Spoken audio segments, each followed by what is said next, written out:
Hi guys! If you have any interest in television at a more than I just casually watch some shows level, you probably know that the past week has been Upfronts week, so in TV land all the networks have been having their huge big events to say this is our schedule for the fall, these are the pilots that are going to be airing at this time, and these are the shows that we're going to be putting on at this time on this day. That has come after weeks of announcements of what shows have been picked up, what shows have been renewed, and what shows have been cancelled. So it's been a very exciting time in the world of American television. I have spent a great deal of time over the past couple of weeks watching lots of trailers for upcoming shows and exploring what some of the new pilots are going to be, just to see what shows I am most excited about for the upcoming season. And although now I've read a few articles that have been saying that now this sort of the fall premiere kind of season and that kind of pilot season doesn't have the same importance anymore than it used to, because now we've got things like Netflix originals and Amazon originals and new shows being streamed on, you know, a weekly or monthly basis. So that sort of traditional announcement by the networks of what shows they're going to be airing as of, you know, August, September time doesn't quite have the same level of importance as it used to have, but I still think it's exciting, and I have watched lots of different trailers and read up on lots of different shows that are going to be starting, and I thought that I would share with you 6 of the TV shows coming out this fall that I am most excited about. So that I'm not here all day, I'm just going to get started right away with them and say that show number 1 that I'm really excited about is on ABC, and it is Designated Survivor. This show stars Kiefer Sutherland, Maggie Q, Natasha McElhone and Cal Penn, amongst others, and has been created by David Guggenheim, and it tells the story of Kiefer Sutherland's character, who is a low-level cabinet member in the White House, who, when an attack happens in Washington and all of his superiors or all of the people who are above him in the government are killed in this attack, he is completely out of the blue and completely unprepared thrust into the role of President of the United States. This show has a lot of kind of 24 feels and vibes for me. It's Kiefer Sutherland, it's political, it's a drama, so all of those sort of nostalgic feelings for me of my love for 24 and the way that 24 shaped the way that I watch and enjoy television. I'm going to do a separate video just as an aside on 24 Legacy and talk about how I feel about that. I'm not going to include that in this particular video, but in terms of Designated Survivor, I think that it sounds like quite an interesting concept. I really love Kiefer Sutherland as an actor, and he has a special place in my heart because of my relationship with 24 back when I was younger. And who doesn't love a bit of conspiracy stuff? It's apparently a show with a lot of conspiracy theories sort of threaded through it. It's got a very good cast, and as I say, it's got that sort of 24 political vibe for me that I am always quite interested in. So I'm looking forward to that one. The trailer for that I'm going to link in the description box down below so you can go and check it out. It looks excellent, and it is going to be airing on ABC. If I'm sitting differently or the light looks different, it's because I filmed this tiny little clip after I filmed the rest of it, because I realised there was an important thing about Designated Survivor that I didn't mention. Cal Penn, who I absolutely love, he is probably best known for his role in House, but he's also been in a variety of other popular television shows. But he is starring in Designated Survivor. He is someone who works in the White House and works alongside Kiefer Sutherland's character. But what I think is really interesting about the fact that he's in this show is that when Cal Penn left House, he actually went on to work as part of the Obama administration. So he worked in the White House as an executive public engagement officer or something like that. I can't remember the exact wording of what his title was. He actually worked in the government for Obama. So as well as being an actor within the show, he's actually serving as a consultant as well for the kind of script and the decisions that they're making about representing this world accurately. And so I think that that's another really just an interesting fact about the show, and something that I thought was quite good to know. The next show that I'm going to talk about is probably the one that I am most excited about for 2 reasons. This show is going to be airing on NBC, and it is called The Good Place. It's a comedy show. It stars Kristen Bell and Ted Danson and has been created by the executive producer Mike Schur of Parks and Recreation and The American Office. Now, if there were any 2 pieces of information that you had to give me to make me want to watch a television show, telling me that it's going to have Kristen Bell in it and that it's going to have someone who worked on The Office and Parks and Recreation involved in the production of it, I'm there already. I don't even need to know anything else about this show to already be excited about it, but the story itself sounds fantastic. In the trailer for the show, we see Kristen Bell's character find herself in the good place which means that she has died. The good place, as it seems to be, is heaven, and everything in the good place is pretty much as it says in the tin. Everyone's lovely and friendly, everyone's having a great time, everything is perfect, until she realises that there has been a mix-up, and the person that they think she is, who deserves to be in the good place, is not actually who she was on Earth. It turns out that she actually wasn't a very nice person, and she's pretty sure that she is not supposed to be there. So I guess that the series is going to see her try and kind of find her feet in this new life and figure out how to kind of make amends or change who she is as a person so that she actually does deserve to be there. It looks like it's going to be really, really funny. Kristen always just makes me happy to see her on screen.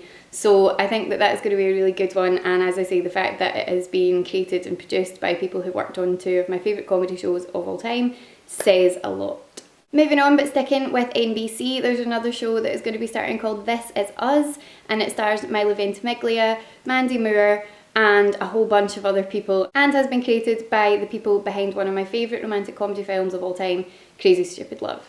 This Is Us is another one of these shows that has a huge group of characters who are seemingly unconnected, and it follows their stories based on one thing that kind of draws them together. In this instance, it's that these characters all share the same birthday, so they were all born on the same day, and it follows their lives. From what you see in the trailer, we are going to be exploring new parenthood, we're going to be exploring marriage, we're going to be exploring body image and weight issues and sort of battles with that. We're going to be exploring lost connections with family and trying to kind of rebuild connections with family who have lost touch.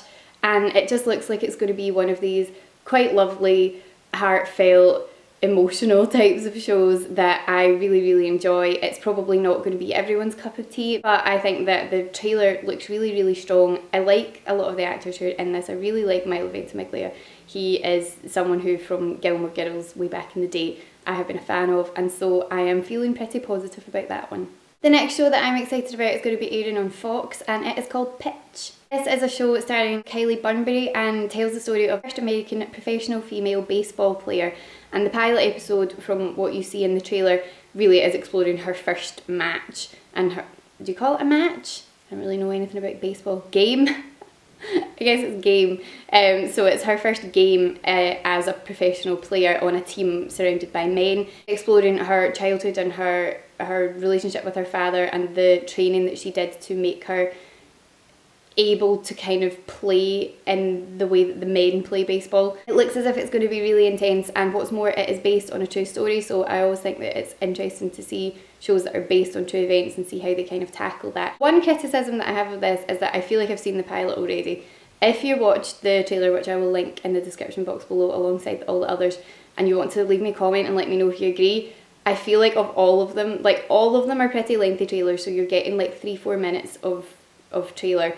But I feel like of all of them, that is the one that you feel like I feel kind of like I don't need to watch the pilot episode now, because I feel like I know exactly what happens from start to finish. Taking that aside and just looking at the actual kind of content and story and plot of the show, I think that it's going to be really good. I also really like that this is a show about women in sport, because this is a video that I have planned for a couple of videos from now probably, talking about the way that we deal with women in sport on television, because it's problematic. And so even though this is a television drama piece, it's based on a true story, and so I think that it's important that we're highlighting these kind of stories about women in sport, because we need to do it more. Just before I jump into the next one, there are a few trends that have been kind of noted in the shows that have been picked up this season. We're still seeing a lot of comic stuff, so still in that sort of like Marvel type thing where superheroes are still being very much brought to the forefront at the moment. Time travel is another thing that seems to be coming up over and over and over again, and reboots and remakes are coming up over and over again. Now, the next show that I want to talk about fits into two of those categories. It's going to be airing on ABC, and it's called Time After Time. This show just looks like it's going to be so much fun. It's based on a novel by Carl Alexander, that's actually really hard to say, which was turned into a feature film in 1979 and has now been turned into a television series by Kevin Williamson, who is the creator of Dawson's Creek and Vampire Diaries. So someone who already has a track record in making good, popular television shows. This show tells the story of a young H.G. Wells who is transported through a time machine to present-day Manhattan, chasing one of his friends who he has come to believe is Jack the Ripper. So it sounds completely insane, and I think that's kind of why I love it. It just sounds so, it's such a quirky, bizarre idea, but I just feel that from the look of the trailer, it's going to be a lot of fun. I feel the acting's going to be really good. And it's just one of these shows that I think will be a really nice piece of escapism. And I love time travel stuff. I'm a huge fan of time travel, alternate universe, that kind of thing. So with this one, we're seeing him coming from the past into present day, what we know as the kind of present day New York.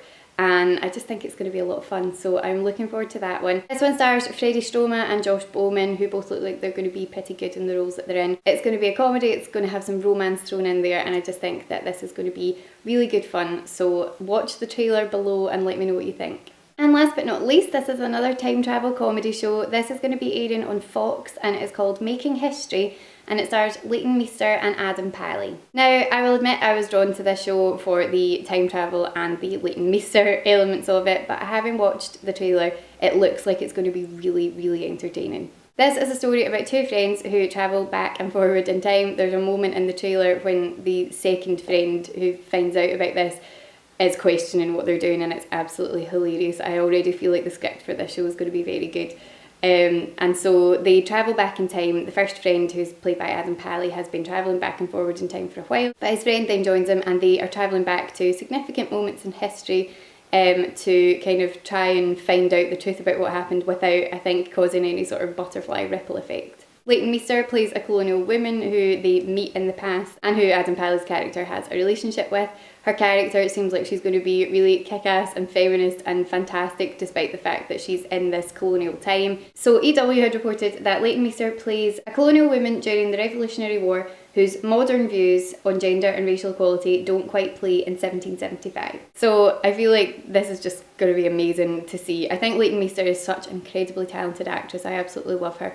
And so that is the main thing that's kind of drawn me to this show. But as I say, having watched the trailer, I have very positive feelings about it. So again, I'll link it below. Have a look. Let me know what you think. Again, this is just another show that I think is going to be a lot of fun. I think the script's going to be good. As I say, from moments within just that 3-minute trailer, there are some brilliant moments within the script, which I really enjoyed. So I'm going to leave it there. This video is probably already much longer than I planned on it being, but those are 6 shows that I'm really looking forward to this fall. Let me know in the comments down below what you think of them, or if there are any shows that you're particularly excited about. I've watched a lot of trailers over the past few days, but I'm sure that I will stumble across more over the next few weeks, so I'll maybe even do another video like this at some point talking about more that I am excited about. I'm also going to do a video on 24 Legacy, and I'm going to do a video on the Prison Break reboot because I have feelings about them that I feel like I would like to talk to you guys about. So look forward to that if you've been a fan of 24 or Prison Break, or you're just interested in talking about this kind of culture that we have at the moment of remaking things that we've already